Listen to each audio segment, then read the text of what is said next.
Zimbabwe. My name is Christian Topra from Choice Community Media Afromass Television. Today I'm having the Mthwakazi volunteers, the Mthwakazi people who would like to tell Zimbabwe what is the meaning of Mthwakazi and what it really stands for. So today I have got the men of mine, all right? And on my left, I'd like them to introduce themselves. Over to you. Okay. Good morning, everybody. My name is Tabo Sisa. I am based in Canada, and I guess Uzenzo will introduce himself as well. Good morning, everybody. I'm Zizira, actually based here in Zimbabwe, former student at Ihlati High School. Right. As you've heard for yourself, I would like to go straight into the story. Baba Sizio, tell us what really do you mean by Mthwakazi? Because people want to know what is the meaning of Mthwakazi. Okay. It's a very, very good question, and I'm going to answer, or to give a response to the question, by, first using a question, and hopefully that helps people understand where I'm coming from, and hopefully also understand the meaning itself when we get to it. It's like, I can, me asking you, for instance, Uguti, what is your name? Right. Okay. So just a little. I'm just giving a background of what leading to hopefully the satisfactory answer, or me finding somebody, meeting somebody from China and saying, what is China? Mthwakazi is a nation. It is the Ndebele nation in its entirety, and the Ndebele nation in its entirety, without regard of what language that Ndebele a person speaks. Because Ndebele itself is not a tribe. It is a nation of people that belong to different tribes. And those people, they all are united under the banner called Mthwakazi, founded by the great king Mthwakazi, and given that title in honor of Abato, the people of the land at the time. And that's the basic and simplest way in which I can explain what is Mthwakazi. Mthwakazi is the Ndebele nation of Matabeleland and Midlands, and there is many tribes that belong to that nation. And you can talk of the Benda, the Donga, the Nguni, the Karanga, and the Kalanga. There are many tribes that belong to the Mthwakazi tribe, and also many races as well. You have the Indians, you have the white people, you have the Chinese. All these people have been incorporated into the system of Mthwakazi, coming from the knitting of the nation that happened right from the time of Mthwakazi up to today, and also living alongside Mashonaland, which is also a big nation with this diversity in the same form that I've just described. Mm-hmm. Now, how would you describe it as a nation, like what you're saying, with all those races, tribes, and whatever colors? You see, for someone who doesn't even understand it, because would like basically. Yeah. You see, it's very easy to understand the question of Mthwakazi. Once you accept the fact that Mthwakazi, or being a person of Mthwakazi, means nothing more than Ubushona or Ubutswana or Ubusuthu, or it's you belonging to a nation of people. Right. It's very difficult to put yourself in a position of trying to define yourself. Once you have said, I'm Chinese, I come from China, and that's who I am. How do I define that? That's a comprehensive definition of it. Okay, right. Now, people would want to understand, because people are associating Mthwakazi as to do with tribal connotations, identifying it as a political party. What's the difference between the Mthwakazi and the political whatever outfit in the Mthwakazi state or nation? Mthwakazi nation, the Ndebele nation itself, is a nation that is probably one of the most abused, or has been one of the most abused nations for over a century now. Through systems before independence and systems or administrations politically and socially after independence. And the question that you're asking me, I'm going to ask you again just to rephrase it and maybe clarify it for me again. Right. So I can. Okay, so right, what is like a lot of people from within Lawa and outside, they were like thinking that when somebody talks of Mthwakazi, you will be thinking of like political party or like thinking of an isolated state, divide Zimbabwe into another section of of the country within Zimbabwe. Okay. So now the way that I'm going to respond to that, I'm also going to use a way in which hopefully it will make it easy for people to understand. You see, Zimbabwe is our country. Right. Zimbabwe is the country. Within Zimbabwe, the country, there is political parties that exist. Right now, the administrative political party is ZANU, and the main opposition is the MTC Alliance. ZANU-PF as the political party that is administering Zimbabwe is not Zimbabwe. It is a little drop within the nation of Zimbabwe. And a person operating their own business calls Zimbabwe something, Farmers Union or Zimbabwe Shoe Repairs, is also a little drop within Zimbabwe. The difference is how significant they've become within Zimbabwe. And it's the same thing with Mthwakazi as a nation. Mthwakazi is a nation of people with a huge diversity that comprises them, such as the same with Mashonaland. So within that nation, which we pride ourselves with the identity of the term called Mthwakazi, you then decide when you form a business or you form a political party that you want to represent you or your region, whether you want to call it Mthwakazi, political party this or Mthwakazi political party that, or what Mthwakazi supermarket, whatever. Yes, the nation itself is not a formation by somebody as a way of a brand business yesterday.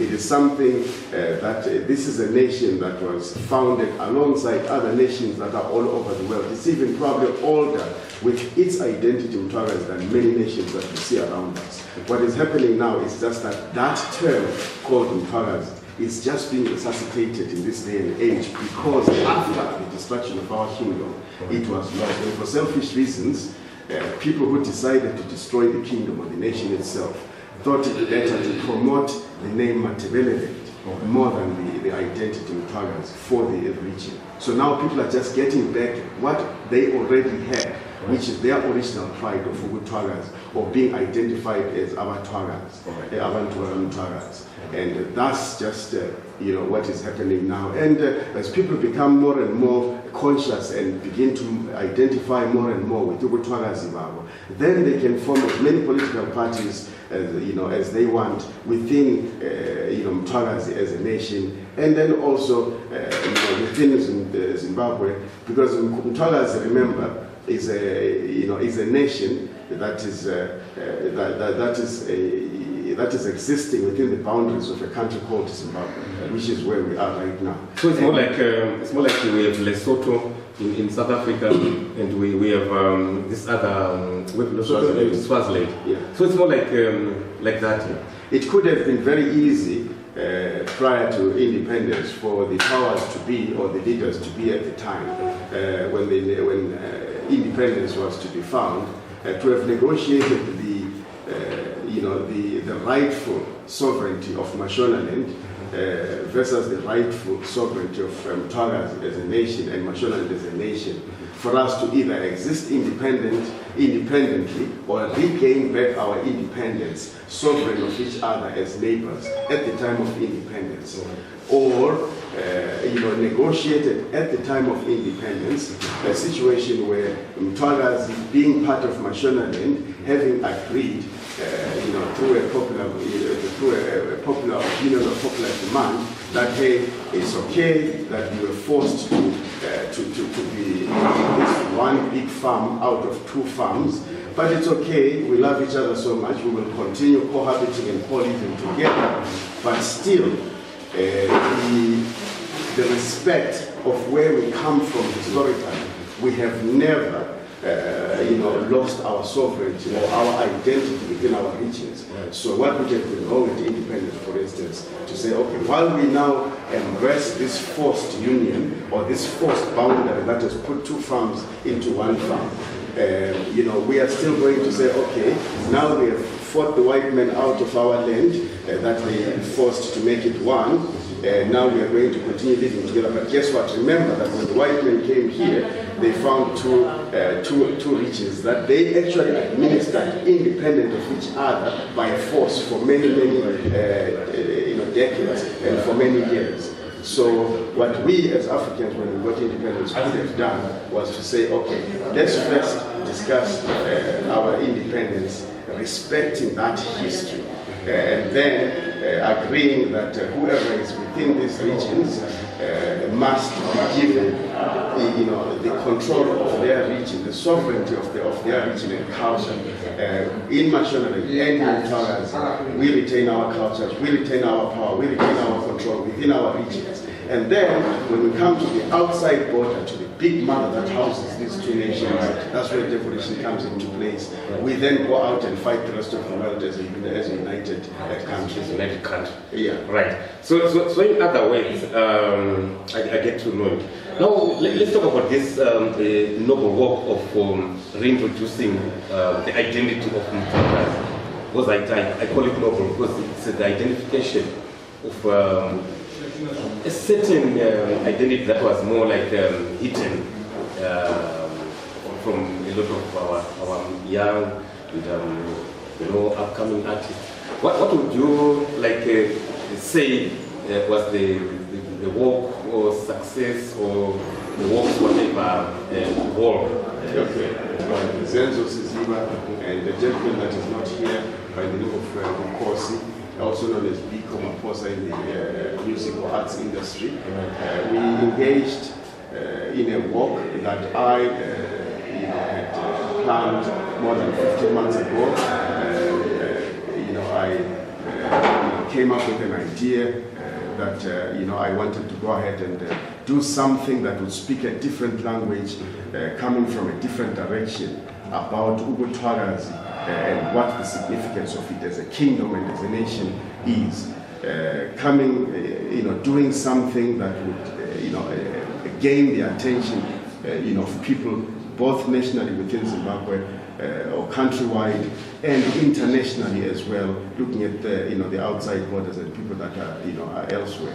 And I found it, or I got the idea that a walk would be something that would be very, very, a good way of doing it or a good tool of doing it.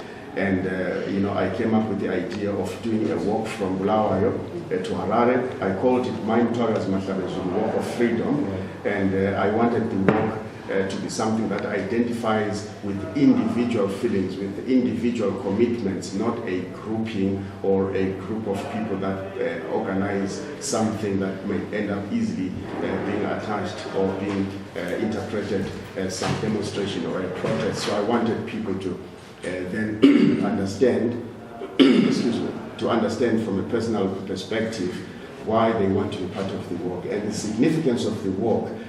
We had purposes that were identified, which were going to be the ones that I expressed along the way as part of the dialogue when we talk to communities across the country.